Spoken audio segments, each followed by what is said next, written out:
अस्सलाम वालेकुम। मैं डॉक्टर नायाब हूँ, मैं गायनाकोलॉजिस्ट हूँ। आज जिस सिलसिले में मैं आपसे बात करने जा रही हूँ हमारे माशरे का बहुत एक सख्त तरीन पहलू है,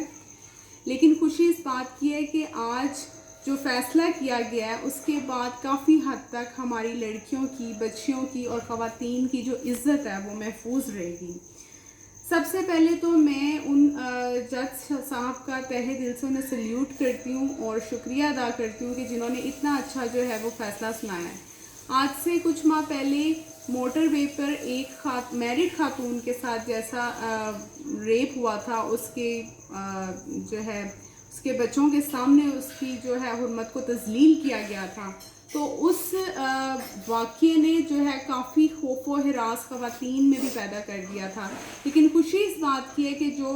जज साहिब हैं जिन्होंने आज ये फ़ैसला सुनाया है, तो उसके बाद जो है वो खुशी इस बात की है कि अब जो है कोई भी बंदा ये हरकत करने से पहले एक बार सोचेगा कि उसके साथ भी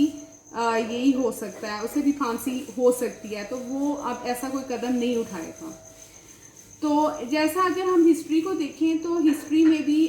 जो है ज़ियाउल हक के दौर में एक खातून जो है उसके साथ रेप हुआ था, तो रावलपिंडी में उस मुलजिम को जो है सरेआम चौक में फांसी दी गई थी। उसके बाद काफ़ी हद तक जो है इन वाक़यात में कमी आ गई थी। तो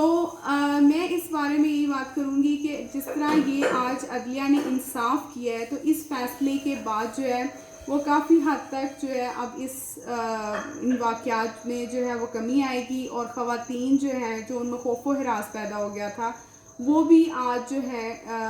उनके अंदर ये चीज़ जो है वो देखी जा रही है कि उनमें भी एक हौसला पैदा हो गया है कि हमारे साथ कोई खड़ा हुआ है, कोई है हमारे साथ। तो मैं इस सिलसिले में जो है वो जज साहब का तहे दिल से शुक्रिया अदा करती हूँ और उन पुलिस ऑफिसर्स का जिन्होंने ये मुलजिम को पकड़ने में हमारी हेल्प की है, उनका भी मैं तहे दिल से शुक्रिया अदा करती हूँ। अल्लाह हाफ़िज़।